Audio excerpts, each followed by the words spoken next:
তৃতীয় আৰু চতুৰ্থ বৰ্গৰ পৰীক্ষাৰ ৰিজাল্ট 2-3 ভিতৰতে মুকলি কৰা হ'ব। বহুতে এই ধৰণৰ নিউজ বজাই আছে। বন্ধুসকল, ইতিমধ্যে মই কৈছোঁ তৃতীয় আৰু চতুৰ্থ বৰ্গৰ পৰীক্ষাৰ ৰিজাল্টটো মাৰ্চ মাহৰ প্ৰথম সপ্তাহতে দিয়া হ'ব। ইতিমধ্যে মুখ্যমন্ত্ৰী ডাঙৰীয়ে বহুত দিন আগৰ পৰা কৈ আছে মাৰ্চ মাহৰ প্ৰথম সপ্তাহত, নহ'লে ফেব্ৰুৱাৰী মাহৰ লাষ্টৰ সপ্তাহ, ফেব্ৰুৱাৰী মাহৰ শেষত, নহ'লে মাৰ্চ মাহৰ প্ৰথম সপ্তাহত দিয়া হ'ব। বন্ধুসকল, মাৰ্চ মাহৰ প্ৰথম সপ্তাহত যদি দিয়ে ৰিজাল্টটো কোনো টেনশ্যন নাই। অফিচিয়েল ৱেবে আগতে চেবাই নটিচ মুকলি কৰিব, একেবাৰে কোনো টেনশ্যন নাই।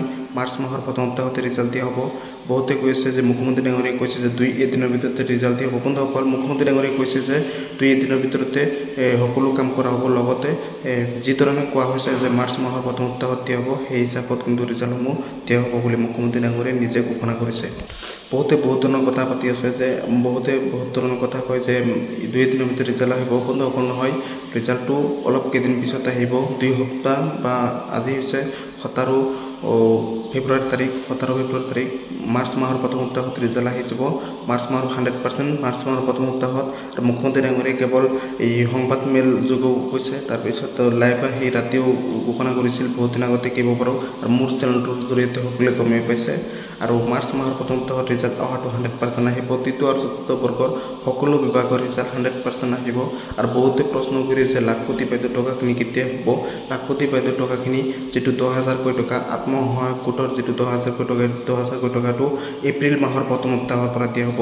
আৰু মাৰ্চ মাহৰ প্ৰথম সপ্তাহৰ পৰা এই এডিআৰই তৃতীয় আৰু চতুৰ্থ বৰ্গ পৰীক্ষাৰ ৰিজাল্ট দিয়া হ'ব। আৰু এপ্ৰিল মাহৰ প্ৰথম সপ্তাহত এই লাখপতি বাইদেউৰ টকাখিনি দিয়া হ'ব। 10,000 টকা প্ৰথম লাখপতি বাইদেউৰ আত্মসহায়ক গোটৰ টকাখিনি এই বিহালী সমষ্টিৰ পৰা উদ্বোধনী কৰিব। আৰু তৃতীয় আৰু চতুৰ্থ বৰ্গ পৰীক্ষাৰ ৰিজাল্টটো মাৰ্চ মাহৰ প্ৰথম সপ্তাহত দিয়া হ'ব। কিন্তু ডেটটো এতিয়ালৈকে কৰা নাই।